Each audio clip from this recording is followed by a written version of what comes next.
This is also from How Great a Vision by Beverly Scaff. On April 25th, 1951, a small group of people in the Diablo Valley area met with the Reverend Frank Richter, Executive Director of the Pacific Coast Unitarian Council, now the Pacific Central District, to form a Unitarian fellowship.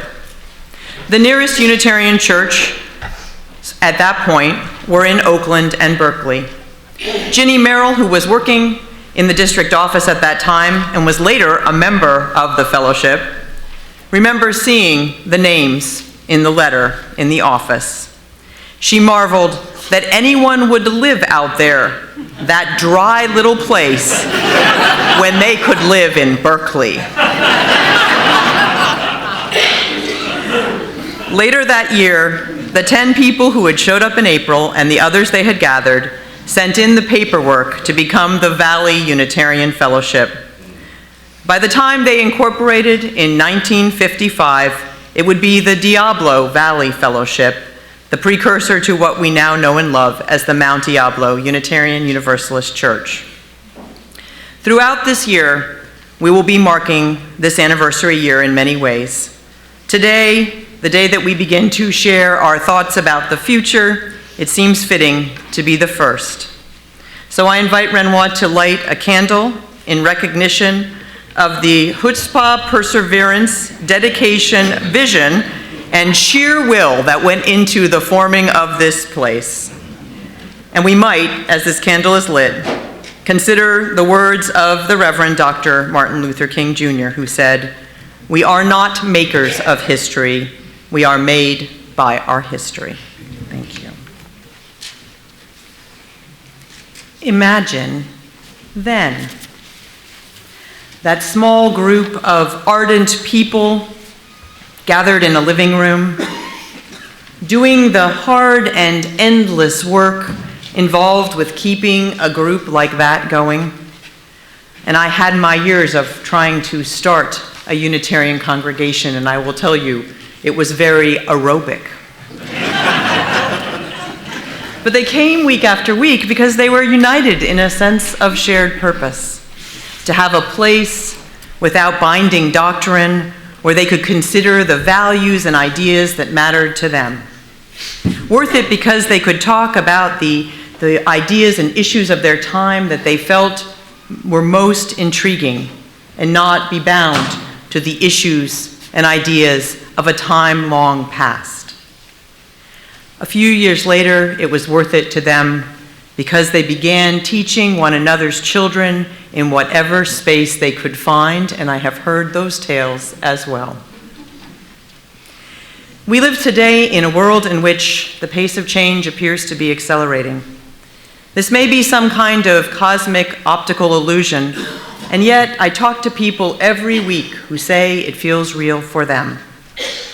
This is a time when what we have been and what we are may seem irrelevant, and yet I talk to people every week who say it's very relevant, and not just because of George Santayana's warning that those who do not know history are doomed to repeat it. It is good for us to look back at all of who we have been.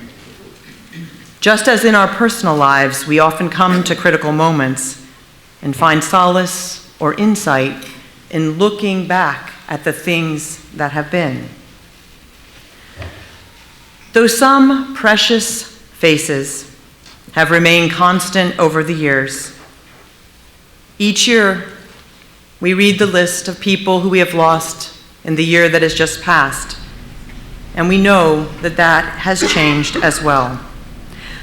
And over that time, what began as a group of young families, someone told me a couple weeks ago in those early days, not anybody was really over the age of 35, has evolved to celebrate people with 90 plus years of life every month.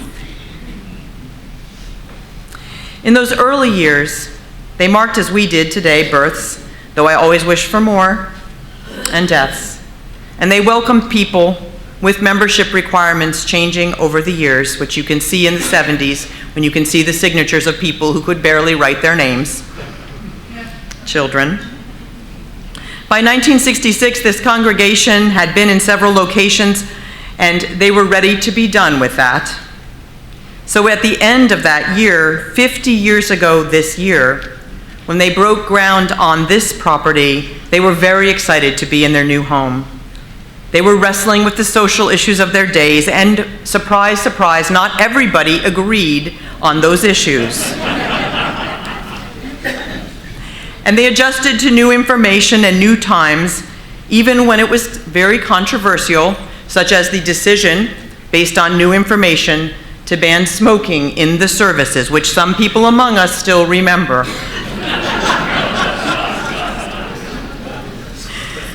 And then controversy arose over another newfangled idea, the serving of coffee, which resulted in some somewhat civil disobedience, involving the takeover of a service with a hose and a coffee pot. Carolyn Campbell will tell you that story, but I will warn you, if you talk to Carolyn, she's also recruiting for the new history committee, so just be warned. The fellowship's leaders then, like our leaders now, carried a disproportionate share of the worry over money. And they were innovative when they needed to be, selling bonds and notes to themselves, which were tended to for so many years by Scott Hovey, who died last year. Some of these times involved struggle and gave truth to historian Bill Mayer's words when he said, "If you think you have it tough, look in the history books." But people went on, caring about one another's growth, about the religious education of children, and in fact, when they began to meet in that house on Pine Street, which Les talked about, the Sunday service was on the sun porch and the classes were in the house. And they cared about the world as well, with members involved in ending discriminating practices that were trying to keep Black people from owning houses in the Walnut Creek community. And they participated in Port Chicago Vigils and the Black Empowerment Movement, the East Bay Project, which was a consortium of local congregations, and many other timely events. They started, the first called Minister Aaron Gilmartin was outspoken on the civil rights issues, and then was later a candidate for UUA president running on the Black Empowerment platform. And two associate ministers, George Johnson and Harold Wilson, were both very active in those early years in racial justice issues. And of course, we never shall forget that in 1969, the Mount Diablo Peace and Justice Center opened its doors here and began to collect the names of those who were conscientious objectors. This was a community that knew how to celebrate and have fun together, a group that cared about one another. Bev Scaff noted that Eleanor Pound, who also died last year, would make individual tree ornaments for every family in the holiday season. And the formal caring committee that we have here has been around since 1979. The congregation offered ways for people to connect, Single You and the Jim Ocean Coffee House and Hungry You performances, imagined, designed, and created by Lily Chase, who we should all make sure know that we remember her. They faced difficulties together. When I asked for a story, Beverly Borton sent me this.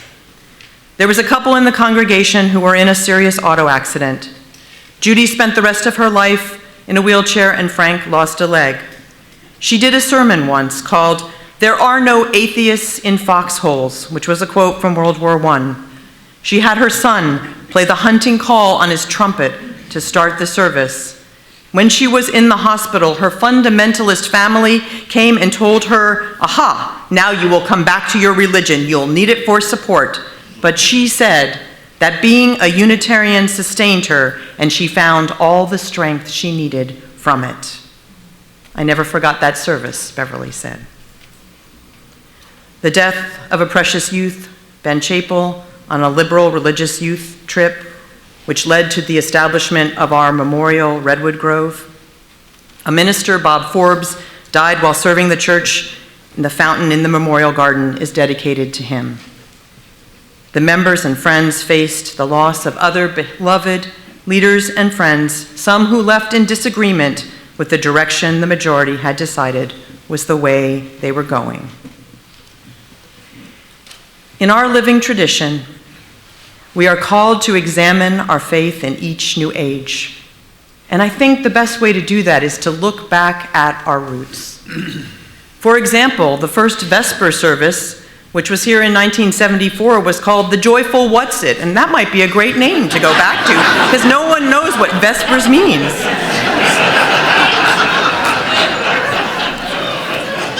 So every year at age, we re-examine, and we do it in the context of the deep roots of our history. All of the then is held in our now.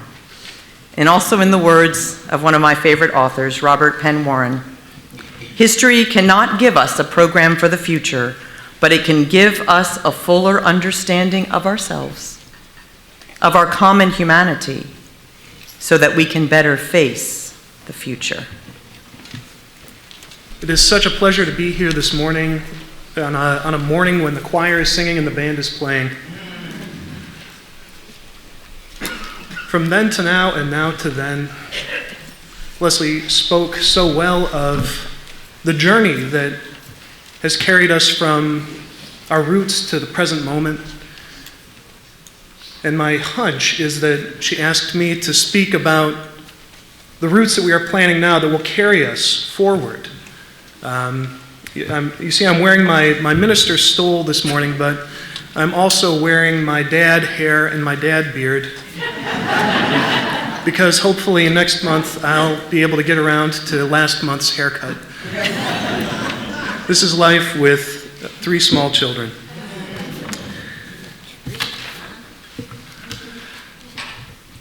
This service, with its reflections on the year's births and deaths in this community, this service reminds us how our tradition holds us in the circle of life. But as the prophet Ezekiel also reminds us, there are wheels within wheels. I begin my reflection this morning then with a reading from the gray hymnal that speaks to these other turnings of life. These are the words of Lao Tzu.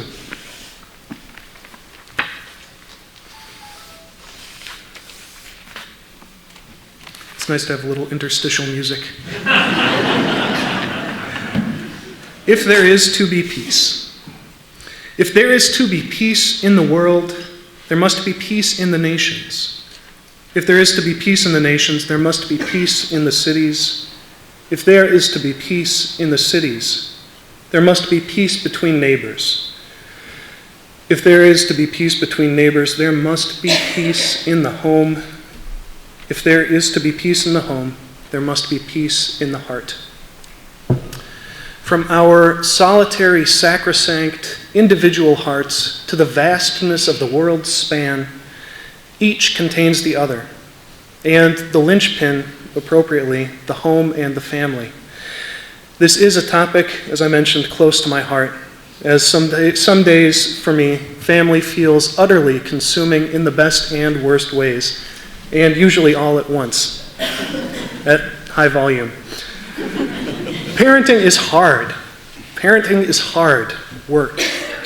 And of all the advisories and cautions that I heard as Sarah and I were beginning our family, there's one that has truly stuck with me and that I hold to this day. And these were the words that my father offered to me. And they give me perspective and comfort. He said that being a dad for him was entirely, or almost entirely, about the handful of moments in which he felt like he was able to crawl from the caboose to the engine of a runaway freight train.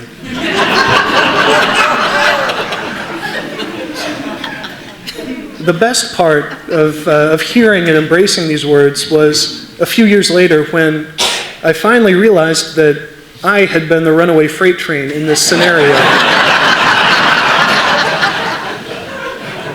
Parenting is hard. Being a family is hard. In the best case, most optimal situations, it's hard. What then are the impacts on our various communities, up to and including our nation and the world community that we belong to? What are the impacts that so many are doing this exhausting, challenging, joyful, impossible work while navigating work pressures, gentrification, disability and health challenges, displacement, oppression, and alienation? If we hold true to our principles, we know that it truly takes a village to raise a child, and sometimes it takes several villages. So what are we called to do in support of families, as individual UUs, as a church community, and as a larger movement? How is our work in support of families bringing us from this now to the then that we hope to someday see? Well, first I have a modest proposal that we get our best minds in cybernetics and genetic engineering together to achieve the ultimate dream of every parent of toddlers, growing each parent several new sets of arms. I think we can do this. It's sort of a moonshot, but I believe in our people. All kidding aside, there are many things that we are already doing so well, and it's important to lift those up. As a denomination, perhaps most importantly, we create and offer excellent values fostering religious education, perhaps most importantly, the Our Whole Lives or OWL curricula. And I say this as a proud alum of OWL's forerunner, About Your Sexuality, or AYS. And I could preach an entire sermon on how the emphasis on healthy and respectful communication in relationships and sexuality has guided me to be a better husband, father, and citizen. As a church, we provide childcare as needed during adult-centered programming. We have many opportunities for much needed in our culture, much needed multi-generational connection. And our Sunday worship services are a great opportunity for parents of younger children to have their minds to themselves for one brief moment for the love of God. I can't emphasize that enough. It is such a gift. And on the individual level, I have seen the people of this church, of this community, people I know and love and respect and care about. I've seen our people, I've seen us act with open hearts and generous spirits, with me and my family, with so many others, more times than I can count. Our youth are leaders in the region and in the larger denomination. Our elders are active and engaged. Our parents of small children are pretty much keeping their heads above water, or maybe that's just me. Yet there is more we can and must do. Our region, the San Francisco Bay Area, is in the grip of massive transformations and transitions. Whether we are in the middle of another tech and real estate bubble, or whether we are witnessing and participating in a fundamental shift, the impacts in this moment, the impacts on families in our various communities are real, immediate, and profound. In some cases, these shifts are exacerbating and accelerating pre-existing trends, such as the city of Oakland's loss of 25% of its African American community between 2000 and 2010. And other shifts are new and are still playing out.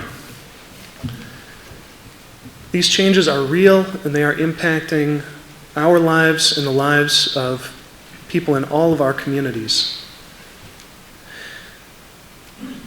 This church, this people, we are uniquely situated both in our mission and in our geography to support and foster families that are trying to navigate these choppy waters. Many folks are moving here because of work, trying to make new lives in a new place. Many who are already here are being pushed out of their homes and communities. With these issues of displacement and dislocation come loneliness and alienation, which vastly compound the innate stresses and challenges of parenting, of bringing a family up. I said a moment ago that even in the best case scenario, parenting is hard. Even with stable housing, in a very supportive community, financial stability, and no barriers to meeting my children's fundamental Maslowian needs, there are many days when it feels like a triumph to finally see them tucked into bed with all their limbs intact and no new piercings or tattoos. And I don't have anything against piercings and tattoos, just not until they're 18. This work of inculcating values, of fostering spirituality, of basic civilizing, we have to take it on faith, Sarah and I do sometimes, we have to take it on faith that they're picking this up from us somehow. That somehow in the ether, in our communications, in the way that we try and sometimes fail and then try again to come from a place of love and be our best selves and not snap or react or go over the top about something, we have to take it on faith that they're picking up these values that are most central to us. This is complicated by the fact that thanks to basic family dynamics and stresses, kids are not wired to accept such education from their parents, at least not directly. You may have experienced this phenomenon yourself as a child or as a parent. Something that you could hear from a trusted adult, from a relative, from a peer. Somehow, you cannot hear that from your parents. You hear it from your parents and the impulse is to go hard in the other direction. I speak from experience on both sides of the coin. So what I need as a parent from this community and what I get from this community, what my kids find here when Sarah and I manage to claw our way out of the caboose and at least a little ways towards the engine, what we find here is the love and care and guidance that will keep our children, God willing, from going feral.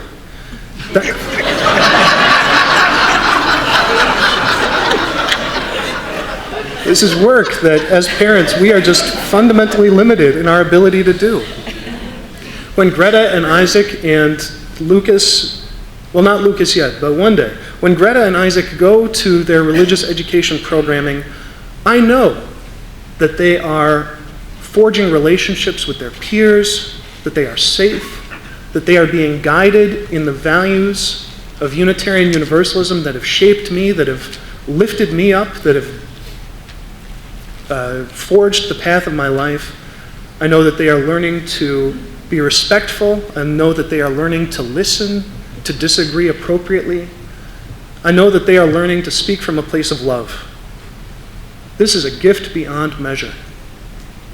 And it is a treasure to know that the work that we are doing for our families and our children, that the work of religious education, of lifespan religious education in this community, is what brings us from the often murky and exhausting now, that this carries us forward into the then.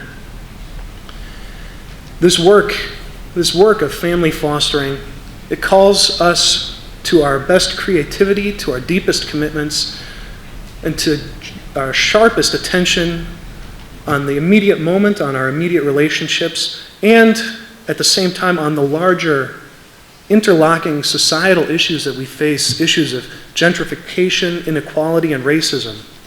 And this is work, as I said, that we have been doing in earnest.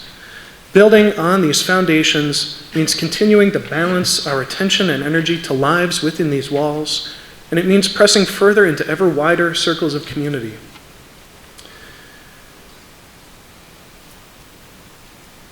We are in a time of transition and change. We are in a time of new hopes and new possibilities. We are in a place where this church, this people can serve as an anchor, can serve as a greenhouse or a garden for sending those roots deep. As the hymn Spirit of Life reminds us, when our roots go deep enough, then our wings open. That is my deepest hope for my children, for us all. And it is one of the great gifts that this community gives to its members and to the world. The peace in the world, the peace in our nation, the peace in our communities begins with peace in the home and the heart. And that is the work that we have set our minds and our hearts to do. May it be so, and may we continue moving forward. Amen. And as we go forward, hold in your hearts the knowledge, the deep truth that the metaphor I used of this runaway freight train, that's not just parenting, that's life. Remember that you, everyone you know, everyone you come into contact with, we are all busy, God willing, trying to crawl up towards that engine. And I invite you to carry that image, carry that truth with you. Let it guide you towards deeper kindness for yourself, deeper kindness for the people around you. We're all going to get there one of these days. May it be so. Amen.